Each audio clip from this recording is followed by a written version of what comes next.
Hello and welcome everyone to episode 21 of the Nord Search podcast.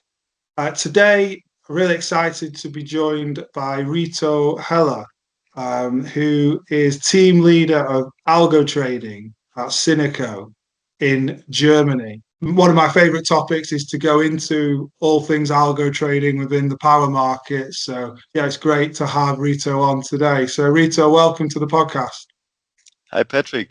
Thanks for having me on your show. Thanks a lot for the invitation. Yeah, no, look, it's great. I know we've worked together for a number of months and got to know each other pretty well. So I think it's been really insightful to talk about. Well, firstly, your bit of for people who don't know your intro to yourself, career history, and then leading on to what you're responsible for at Syneco. That would be great.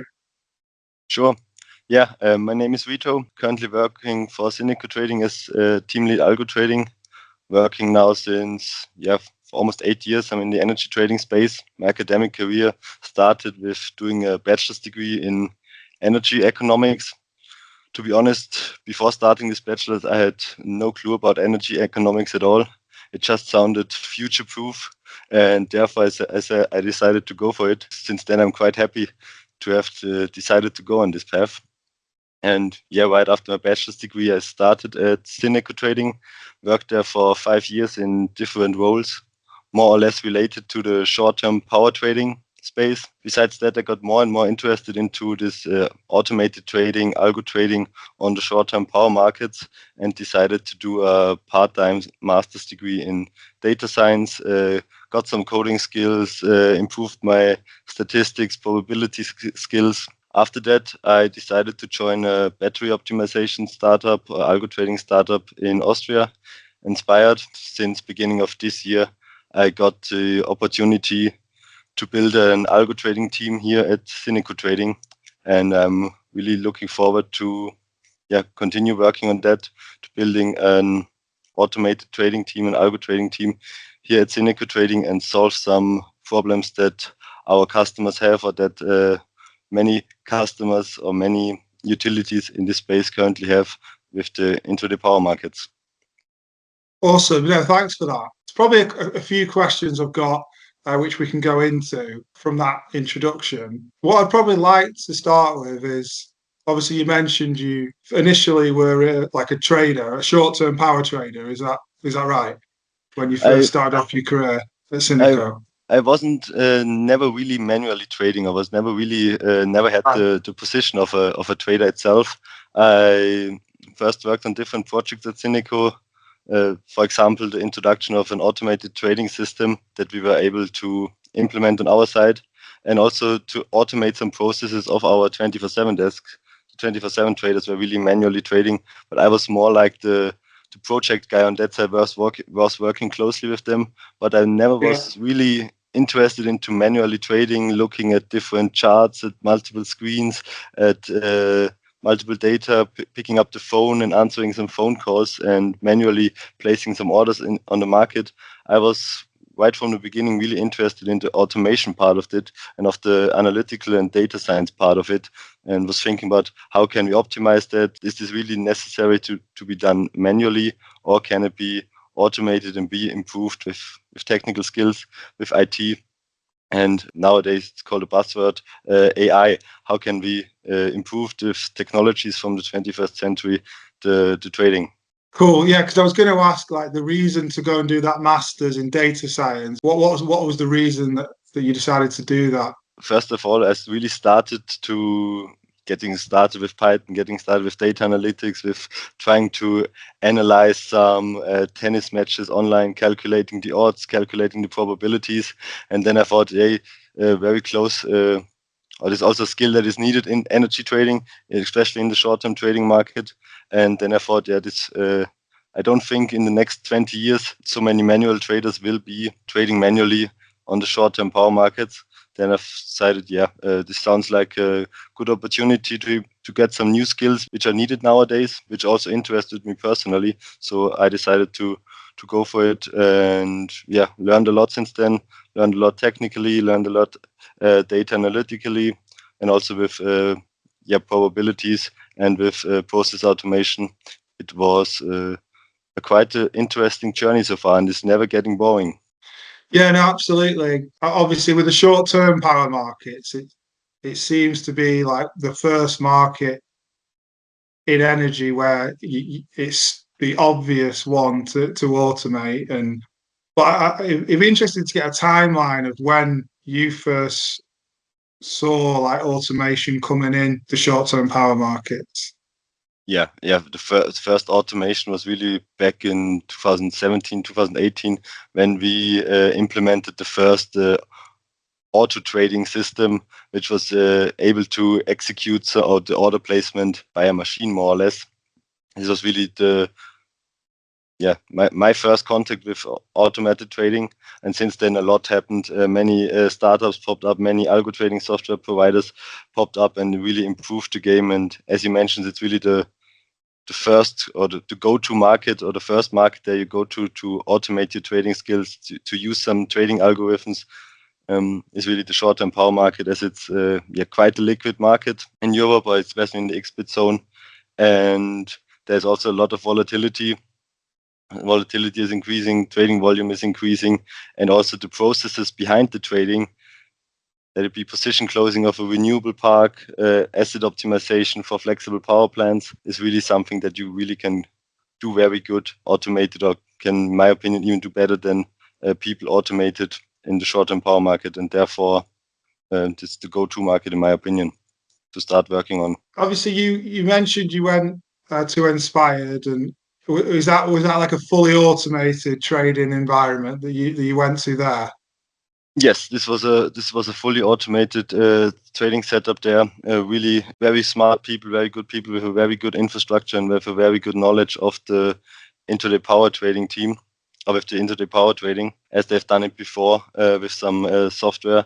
And I was able to learn a lot about the market itself, but also learn a lot about the techniques, the IT infrastructure that is needed behind, the processes that are needed to be able to participate efficiently on these markets, because it's a lot more behind than just having an automated order placed.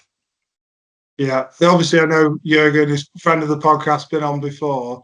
So then you moved from there. There was an opportunity to come back to Syneco Trading, and could you tell us a little bit about like what you were asked to come back and do, and then we can go into the where you're up to at the moment. What does it look like? Yeah, sure. I can dive a little bit deeper into it.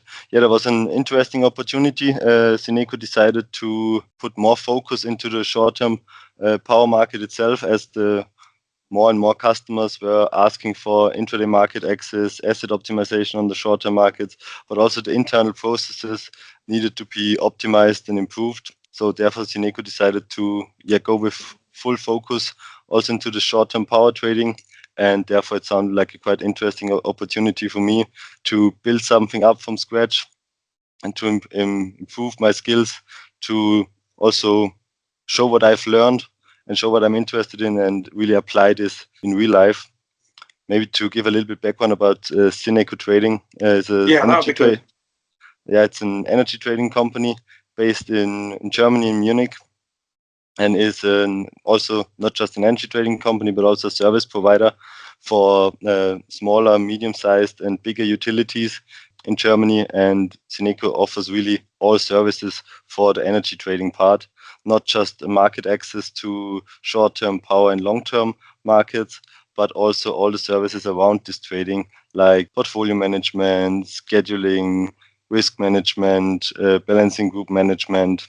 So we are really trying to help to solve our customers their problems, what they have when it comes about energy trading, when it comes about securing supply for their customers. And our main customer base are really German utilities or German municipalities from smaller and medium-sized and bigger cities in all over Germany.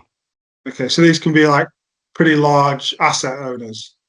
Yes, really the customer base is really one of the biggest cities, or the biggest cities in Germany, or the suppliers of the biggest cities in Germany are our customers, but also really suppliers of small villages. And really we have customers with a huge asset portfolio, but we also have customers with really just one thermal power plant, or even some customers without any assets. So it's really an interesting field.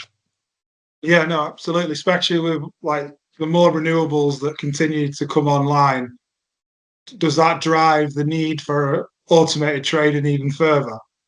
Yeah, definitely. That's one of the main drivers. The more and more renewables are coming in, more and more solar parks and wind farms are being built. And of course, for managing this efficiently, you need automated processes and you need an efficient market access to the intraday power market to balance your deviations in the production. And this was also one point, but the other point was also, as we have many asset owners in our portfolio, in our customer portfolio, and they also saw the price spreads, the volatility, and the opportunities that the intraday market offer. So therefore, they were already requesting, hey, Syneco, can you provide us an efficient intraday market access and stuff like that? And therefore, we decided to really go in there with more focus. You mentioned like when you were initially at Syneco, you were automating elements of the trading. So what's the big difference to where you are now? Is this like, can you tell us a little bit about what the focus is in today? Yeah, it was back in 2018, 2017, almost 6 years since now, and a lot of changed in this field. We implement their system, which was not super scalable and which is not state of the art anymore. And also the focus from Syneco was on other areas, on other fields like the long-term trading, implementing some portfolio management systems. And yeah, the focus was just different and was also right at this point in time to focus on other topics. So on the short-term power market, there was less improvement, less progress, and now we need to really get things going in this sector to keep up with our competitors and to have the opportunity to offer our customers and our big customer network a state-of-the-art intraday market access with everything that is needed for it. Okay, so it'd be interesting as someone who's obviously operated in automated trading for a while now. Like you've got the task, this year of that you've been building out from scratch, really. So I speak to a lot of clients that are, also thinking about doing that. It'd be useful to understand like what that looks like with you building from scratch. Like, what are the foundational building blocks you need? What's the roadmap? What does that look like? That would be useful, I'm sure, for people to get an understanding of. Yeah, sure. First of all, I need to understand what problem do I need to solve? What do I need? What is important for us? And then it's about figuring this out and then finding the right platform or deciding to build a platform on our own. And we decided to go with using a software provider for our trading platform. We are using the Algo trading platform from PowerBot as it fitted our needs the best. And therefore, we are implementing this. And also, we needed some flexibility to have the individualization or the flexibility, not just to trade the flexibility, but that Syneco also has the flexibility to continuously improve the trading performance, to continuously improve the processes around the intraday trading. Therefore, we were going with PowerBot. So then we have the infrastructure part. So now we more or less have the platform to trade.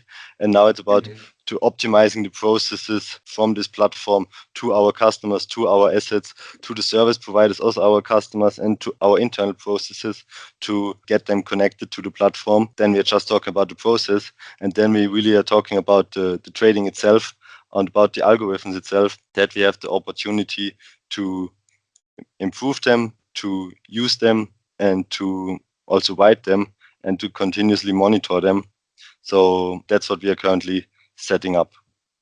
Okay, interesting. So I think it'd be useful there because you obviously, on the infrastructure side, had to think about what's the best option for you. Like, because there are obviously good options out there now, like PowerBot, because Helmut's also been on the podcast. But some people are always making that decision: should we build in house or should we use someone like PowerBot? So it'd be interesting to understand what were the decision making factors for you.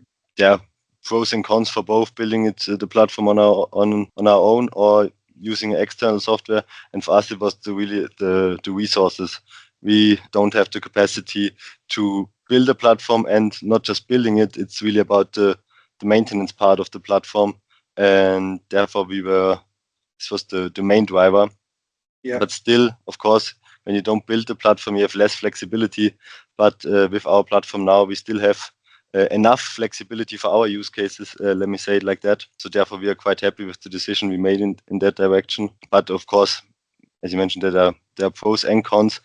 Another factor was that if you have an internal platform, you always need to maintain them, and this is always the main focus, because if the platform is not up to date with the API of the exchange or something like that, you have to go full focus on that, and this really takes resources away from improving your trading performance, improving your algorithms, and all the, I call it now, fun stuff.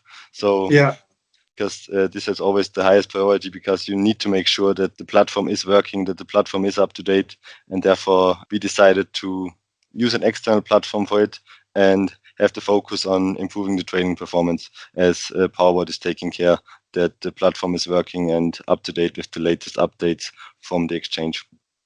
Yeah, no, it's interesting. Like you say, from a resource perspective, you get to concentrate on the important things, or what you're good at, what you enjoy, and also, I guess, speed. Like, does it help you get going faster by working with an external supplier? Yeah, definitely the implementation was much faster with an external software company, which made it really easier for us to go live with the first trading algorithms, with the first assets that we are trading. This also speeded up the process quite a lot. yeah, because I had another client that did intend to build everything from scratch, and they did build quite a lot of the infrastructure. But then when they got to the point where they were ready to go, it just wasn't quite at the level that they wanted it to be. So they said, instead of like impacting go live and obviously the resource factor, they just did decide in the end, right, it's better to just go with an external. So I've seen people probably make that mistake before and then wish they probably just went with an external to begin with, because maybe they underestimated the work involved. Yeah, don't want to call it a mistake. Someone is building its own platform, but you need to be clear what comes with building on and having and maintaining their own platform, because it's quite a lot of effort. You need quite a lot of smart people to have a good platform, and there are changes in the connection with Apex or with other exchanges, and you need to take care of it, and this takes a lot of time and resources, and for us it was just a better way to go. Yeah. You mentioned obviously the fun stuff. So it'd be interesting to understand, what do you class as the fun stuff? And yeah, explain what work you're actually doing in your team. Yeah, a very good question. So on the one side, to establish our algorithms, to implement them, monitor them, and improve them. So on the one side, we are using some out-of-the-box trading algorithms that Powerbot supports. But on the one side, they also offer a platform where we can host our own algorithms, and we are working on implementing our own algorithms to really have them customized and individualized to the assets and the needs of our customers, so that we can really offer a great service and a great trading performance for the assets of our customers. Because in algo trading, it's not like that you have one algorithm with one parameter set which works fine for every assets, which works fine for renewables, which works fine for thermal power plants, which works fine for batteries. You really need to customize them and have the opportunity to optimize them. And so our focus is on optimizing and improving our trading performance on the intraday market. That's what we consider the fun stuff. Awesome. So when you're talking about coming up with your own algos to optimize in the intraday market, like, can we break down, like, from in your view, like, how do you do that really, really well? First of all, I need to understand, what is my goal. Do I just need to close the positions because I have a deviation in my portfolio which need to be closed and I don't want to be imbalanced? Or do I really want to increase my profits, go a little bit into the risk, and try to maximize the P&L? Or do I just want to optimize the schedule of my asset? Therefore, I need to figure out what is needed, what is the risk appetite of our customers, and then I can look into it. Does the customer have historical data? Is there anything that they can provide us which we can analyze and see how we can improve their trading performance or their current setup? And then we look into it. What do we currently have? can we already using it, or how does it need to be adjusted? Is it just two features that need to be added, two additional parameters, or is it something from the logic wise which is completely different? I really need to start from scratch, or I can use something that we already have and adjust it. So it's really about understanding what do you try to achieve. When you say what you're trying to achieve, is that normally you engaging with your customers to understand what they're looking for? Yeah, exactly. That's together with our customers. We're working quite closely with our customers, as we have with most of our customers a quite long customer relationship. And then it's really, what do you want to achieve? Is it really, hey, I have a thermal power plant and I have some flexibility in there and I want to maximize my profits? What do you, Syneco, need from us that you can make the maximum out of it? And then we are brainstorming together with them, hey, if you adjust your processes to this and that and provide us your flexibility, then we can use this flexibility in the intraday market and try to maximize your profits.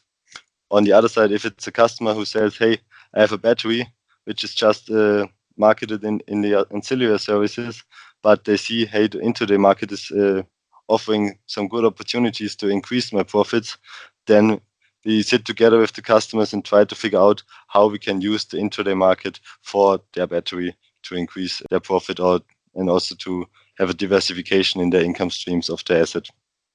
Yeah. And when you say use the intraday market to increase the profitability, what do you mean by that? It'd be good to understand. The volatility, the trading volume, the liquidity was increasing significantly over the past years for obvious reasons, like more and more renewables are coming in, but also the data quality is getting better and better, and more players have the options to have access to the intraday market. And also there are a few algo trading companies also popping up and are becoming a player in this field. So the trading volume increases, the volatility increases, and this volatility, these price spreads also offer some opportunities to catch them, earn some additional revenues, because a few customers are doing a day ahead optimization with their asset, but now they see, hey, there are some price spreads, or in the intraday market I can achieve way higher prices than in the day ahead auction, in the intraday auction, and they see this price increases or this volatility increases and decided to go for intraday market access. So once you know what your customer's trying to achieve, how is it in your team?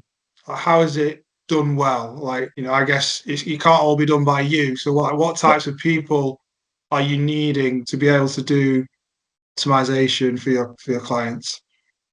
Yeah, no, it can't be done everything by me. Therefore, we have many smart people in my team who are working on the optimization, who are really doing the analysis of our trading performance and trying to improve our existing algorithms, and also coming up with new feature ideas or with new algo ideas so that we can continuously improve our trading performance.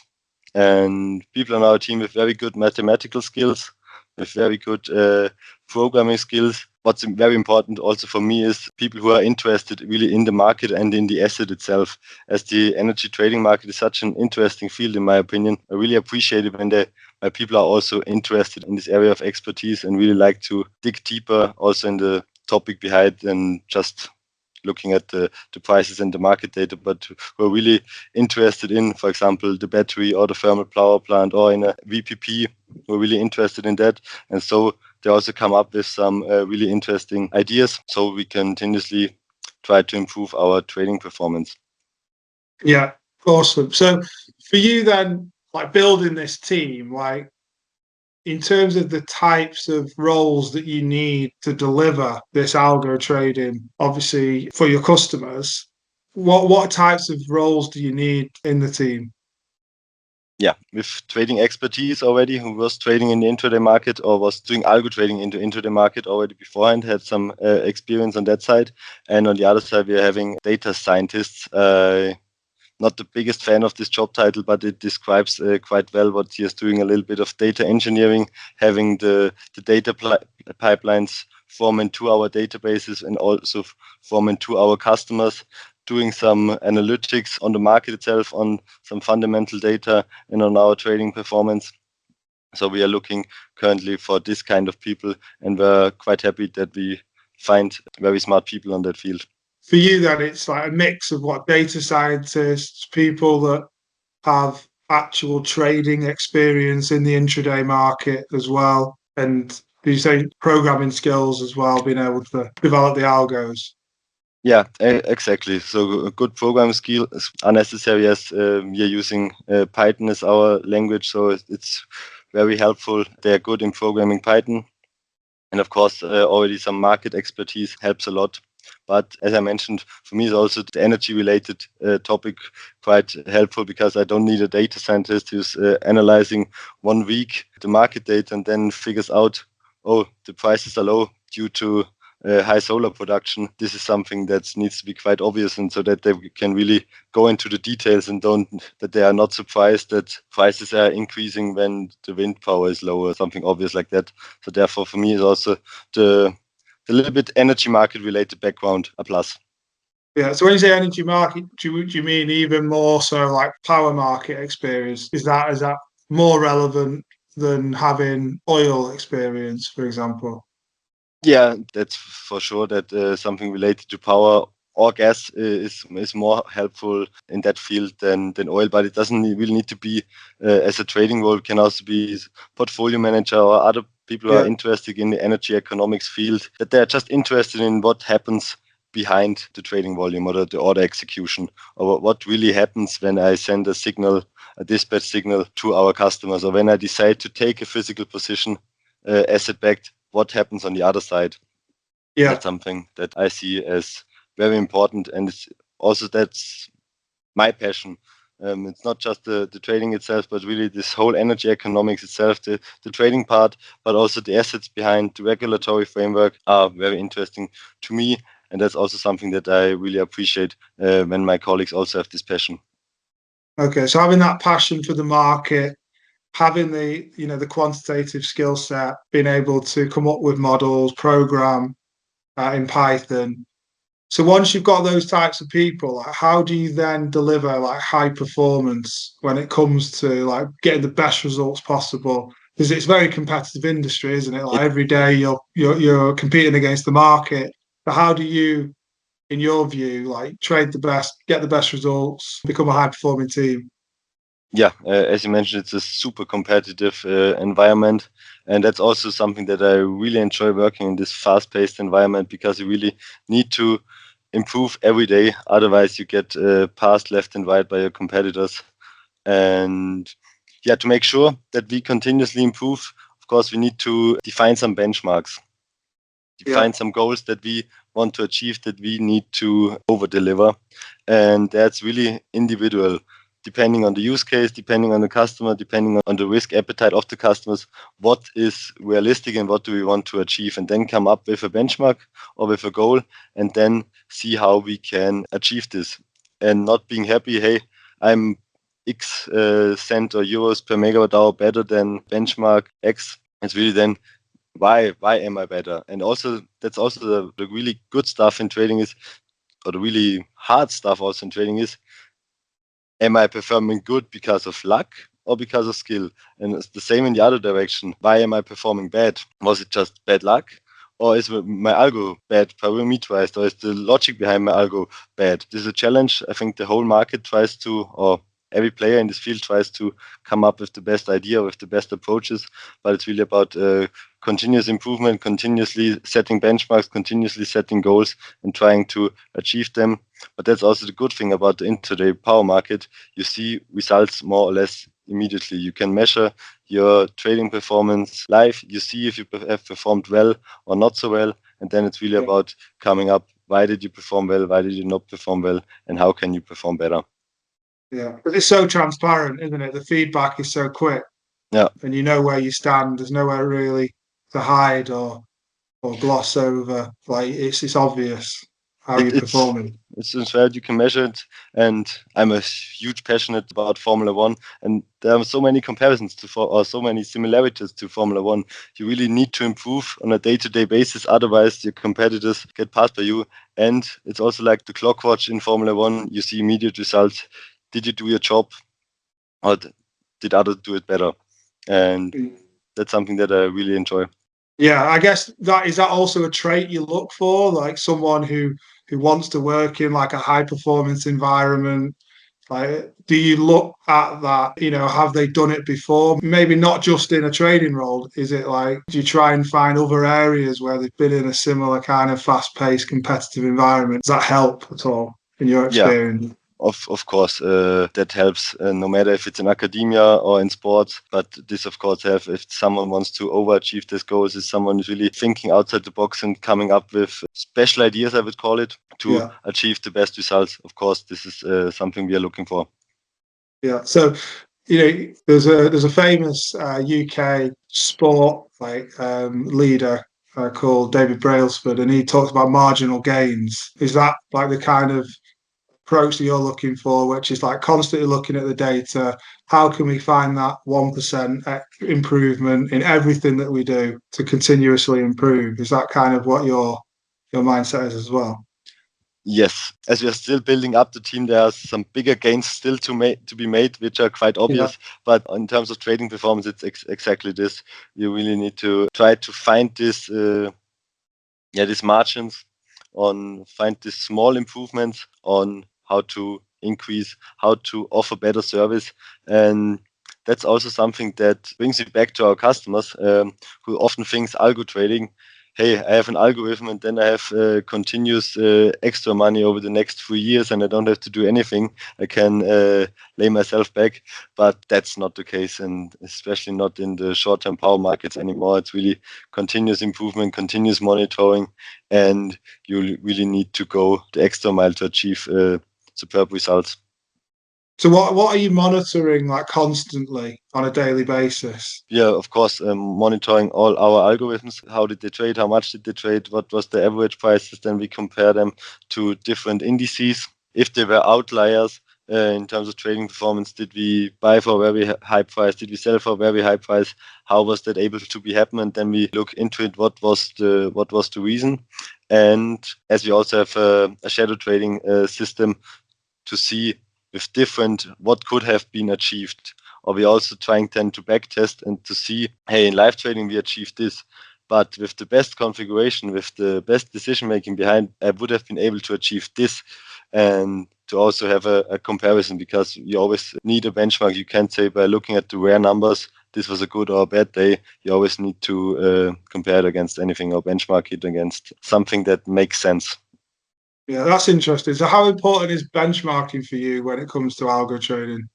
Very, very important. Especially the first difficult thing is coming up with a good benchmark or a usable or suitable benchmark, because it doesn't always make sense to have the ID3 price index, in my opinion, the most famous price index for the intraday trading part. If I just get the trading volume 1 hour before delivery, it doesn't make any sense to compare that against ID3. Then I need to come up with something else. And there are some now more and more battery indices coming up. When we're talking about the battery space, I also need to benchmark it. And just looking at the FCR prices or at the ancillary service prices is nowadays not a fair benchmark for batteries anymore. Therefore, there are battery indices coming up to offer a better comparison for that. So therefore, benchmarking is in this field super important. Yeah, awesome. And for you, I like you say, the market's so dynamic, fast moving. Like, what are the main challenges for you at the moment Yeah, that you see? on the one side, we need to see differently what are the main challenges for our customers, which are somehow also our main challenges. But we have, of course, our internal main challenges. And internally, it's really about, as we are still quite early with this algo trading space, we have a lot to improve, a lot of new ideas, which we now need to implement and to get started or to get them delivering. And on the other side, the customer focus, it's really about how to handle this increased volatility. This more and more renewables are coming in. Flexibility is not as fast growing as the renewables. So therefore, that's a main challenge for our customers to handle this price spikes or these price movements. And that's of course then also a challenge for us to offer a good access to the market for our customers. And when it comes to like big price spikes, like Yeah. let's say that the wind, doesn't blow like we saw at the start of November. If that has a big impact on price, like how do you ensure that the customer's going to be on the right side of that, not be hurt too much as an asset owner? Yeah, asset owner, first, what is very important, we need to have the data of our customers on time. We need to make sure that if the customer has a short position and the price is going up, and up, and the short position is not coming to us, then we can't help them. Therefore, first of all, the customer needs to do his job.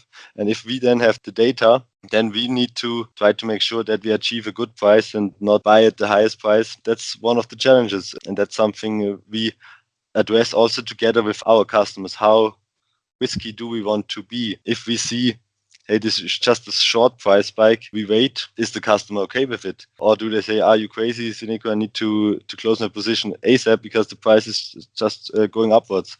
And that's something we enhance together with our customers. How risky do they want to be in the market? We can have, if customer says, hey, Syneco, please take care of it, then we take care of it, and we try to make sure that we deliver good trading performance over a long period. And of course, it can be that we are wrong or have really some bad trading days where we don't deliver good performance, but really try to have a good performance over the long run and really get the trust from our customers that they, in this case, say, hey, I trust Syneco. Syneco closes my position very well at the market, no matter what the market circumstances are.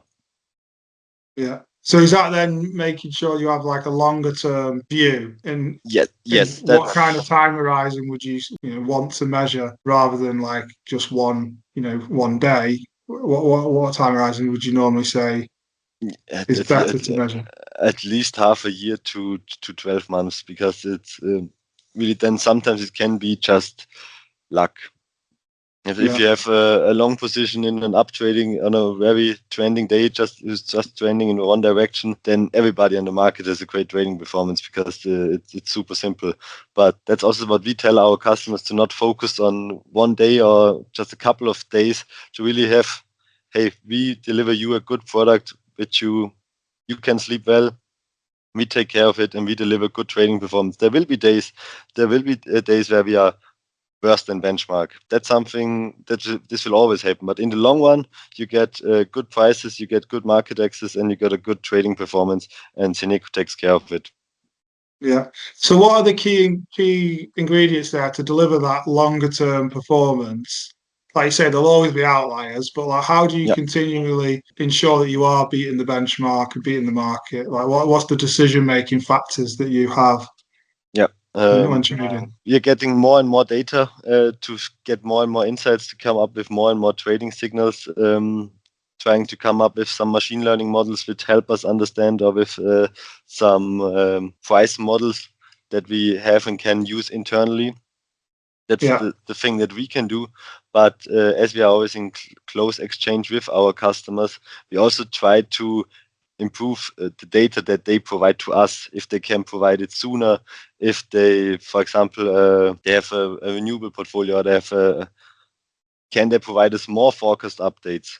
Because then or can they start providing us sooner forecast updates, so that we already know in which direction it is going? Same with if we have some flexibility or other assets to trade, can they provide us the data earlier, or can they provide us with less restrictions, so that we can improve also on that side? So it's just, we of course constantly try to improve our raw trading performance with new data, with new ideas, with new models. But also on the other side, as we're in close contact with our customers, we also try to figure out, is it possible that the customer provides us better data, or more data, or better information, so that we can achieve also better trading performance. So what is better data for you? All right. When we talk about data, on the one side, it's the forecast deviations of solar and wind farms. If I get big deviations always quite close before delivery, it's quite hard to achieve good trading performance. When I get a big position 10 minutes before delivery, I don't have much time to trade, and I more or less immediately need to close, no matter what the price is. But if I get smaller updates already 5 hours before delivery, and I already know in which direction it's going to be, I can assume at the end he needs to have a position of 5 megawatt, and then I can already start trading a little bit earlier. And same with if I get flexibility from one of our customers, and they say, hey, I have flexibility from 6 o'clock in the evening till midnight, and I have this information at 4 p.m. or already at 10 o'clock in the morning. It's a huge difference. They have way more time to use some price movements on the market to make additional profits. So it's always trying to understand. And if it's not possible for the customer, then we need to make sure that the customer understands that this is a limitation for us. Hey, I have just 2 hours to trade. These price movements were 2 hours before you were able to send us some data. It was impossible for us to catch this. Right. So the more time in the day that you have to trade, the flexibility, the better. Of course. Yeah. The more we know about our customers, or when we know today, it's quite usually on every Tuesday, this fundamental weather data behind, we get flexibility from customer X of 5 megawatt from 3 o'clock in the afternoon till midnight. If we can anticipate, this would also help. So the more we know, so also we learn together with our customers. And so it's not just the trading part that we take care of, but also the process to the customers, which can lead to better trading results. So how important is like historical pricing data or historical data in general for you when you're coming up with making decisions? Yeah, very good question. As there are different theories from some customers, some companies are just looking at historical data. Some say it's difficult to compare the history with the world nowadays and also to anticipate this for the future. So it's a trade-off, and that's also how we see it. On the one side, of course, we need to backtest our strategy based on historical data, but then I can't just use the best algo parameterization, which works best in 2022 with the extreme prices. I can't just use this for 2024, 2025. I need to make sure why was it this configuration performing well in that year. I need to understand which configuration makes sense for this market phase or for this day with high solar power and high wind power. Maybe another configuration makes sense for a day with less renewables. And therefore, it's really looking into the backtesting results and not just looking at the maximal P&L. It's also little bit analyzing the backtesting results and being flexible to adjust your algorithms to different market environments, because a Sunday with high wind and high solar is completely different than a Wednesday with almost no solar and almost no wind. So therefore, you really also need to look into the details when it's about backtesting. Yeah, interesting. In terms of moving forwards and looking at like the market and where we are today compared to where you want to get to in Syneco trading, like could you give us an idea of what the main things that you're looking at in the next 12 months? Yeah, sure. Batteries are a major topic also for us. More and more batteries are being built to stabilize the grid, to flatten the curve due to the more and more solar and wind power coming in. So batteries are really a major challenge, or the integration of batteries are a major challenge for us and our customers.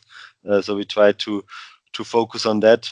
And on the other side, as I mentioned, as we are still early with our new platform, we also have a lot of housework to do on that side to have our algorithms that we have now improved and getting better and better. Yeah. It'd be great to talk about batteries because I know you mentioned you've got quite a lot of batteries coming online. So what's your view on the challenges and also how do you turn that into an opportunity? As I mentioned, the increase of solar and wind production is huge.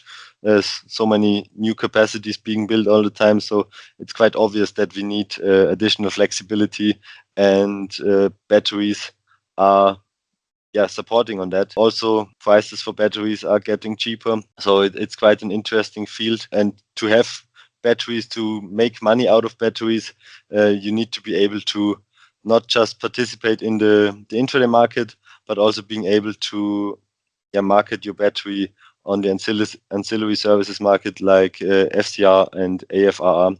And even if possible, if there are other revenue streams possible for your battery, you need to be able to address them. And that's a topic who is really all over the place in the intraday or in the short-term power market nowadays with all the batteries coming in. And then there's the question, how will it affect the day-ahead prices? How will it affect the intraday prices when more and more batteries are coming in? Will it flatten the curve? How will it flatten the curve? There are many open questions and many different outlooks, but I think it's the only obvious thing is that the batteries will help to stabilize the grid and are needed to support the integration of the renewables. Yeah, no, it's interesting. Obviously, it lends itself, like it has to be kind of done automated, doesn't it? Because how volatile the prices are. Yeah, it needs to be fully more automated. It needs to be an efficient, fast, and standardized process, really from the trading part back to the asset and the other way back. Needs to be a fast and streamlined process that it's efficient. Yeah, absolutely. And just talking about, like, obviously algo trading, we talked about a lot of it for optimization, but I know you're also going to be looking at prop trading and have done already. So, like, how different is that in your view? Because I get a lot of candidates who want to work in prop trading environments but have optimization experience, or even vice versa. So, like, it'd be good to understand in your view, like, how different it is to come up with a strategy that works well optimizing compared to coming up with a profitable strategy for pure prop trading. Yeah, prop trading also a very interesting field and also comes with many challenges. On the one hand, of course, the risk management is something completely different when it's in your book and not asset backed.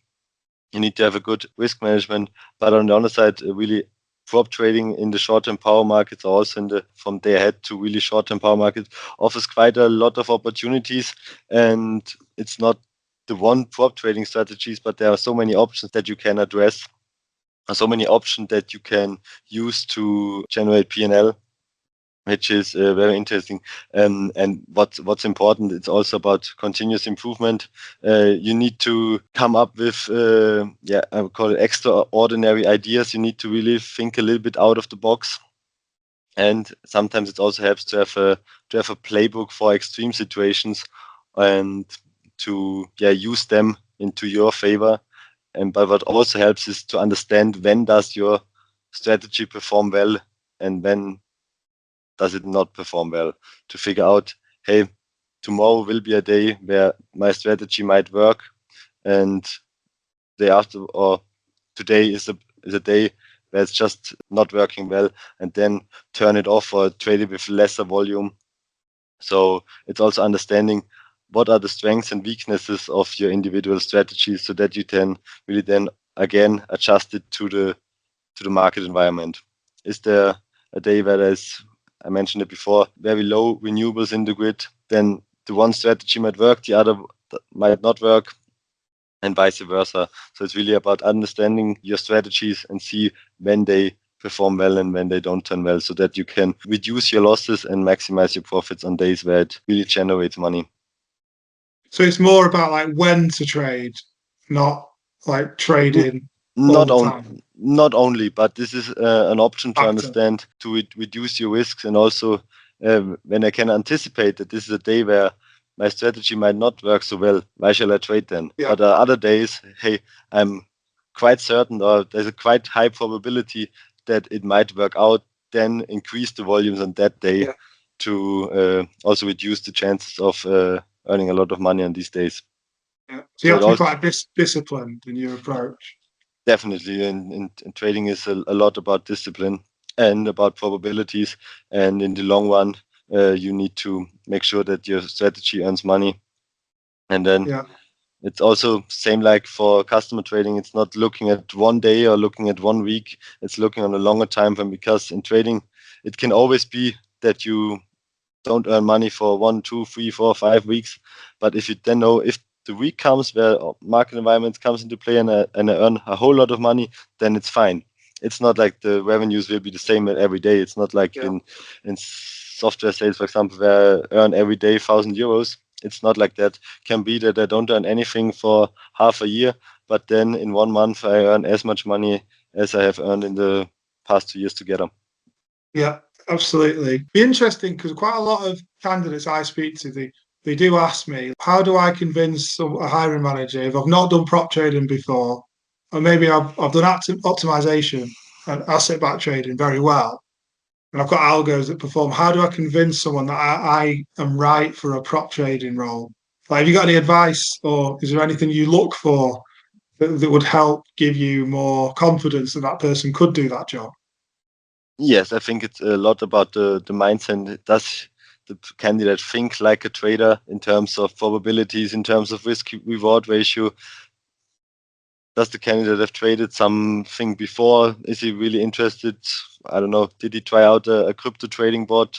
Did he try out some futures trading or something like that? Is he really passionate about it? Does he have this trader mindset when really understanding, now I need to go all in, now is my chance, now my strategy works? Or does he don't have this, does he come with the optimization and modeling mindset? So that's something I would advise, or that's something that I would look for then in the interview. Is he really interested in the trading part, in the probability, in the risk reward part of the job? So that mindset is really important for you. Yeah. Like I say, you could be a quant, but you still got to have like a bit of a trading mindset to be actually a prop trading role. And showing examples, like you said, it might not be in power, but examples where they've managed their own capital in the crypto space in their spare time, or they've shown example that this is something that they want to be doing. So they're giving a bit of evidence. Yeah, exactly. Yeah, interesting. No, I think that's really useful because I get that question all the time. So I think some people think that, like, quite often I have to communicate. A lot of clients see quite a big difference between prop trading and asset-backed trading. So, and some believe because they're doing really well in asset-backed, they can just transfer straight into prop trading, and without that mindset, it's probably not going to work. No, yeah, that's completely right. Yeah. Awesome. Rita, I think we've covered a lot there. And it's really interesting to obviously understand your journey going into Syneco trading again, building Algo from scratch, all the things that you need to think about, the considerations, building a team, then talking about the intraday market and how much it's evolving and changing, and getting an idea of, if you want to be a prop trader, what kind of mindset you need. So I think, yeah, we've covered a lot that a lot of people find interesting. So I really appreciate your time. Yeah, thanks a lot, Patrick. It was great fun. Yeah, awesome. Thanks, Reto. Thank you.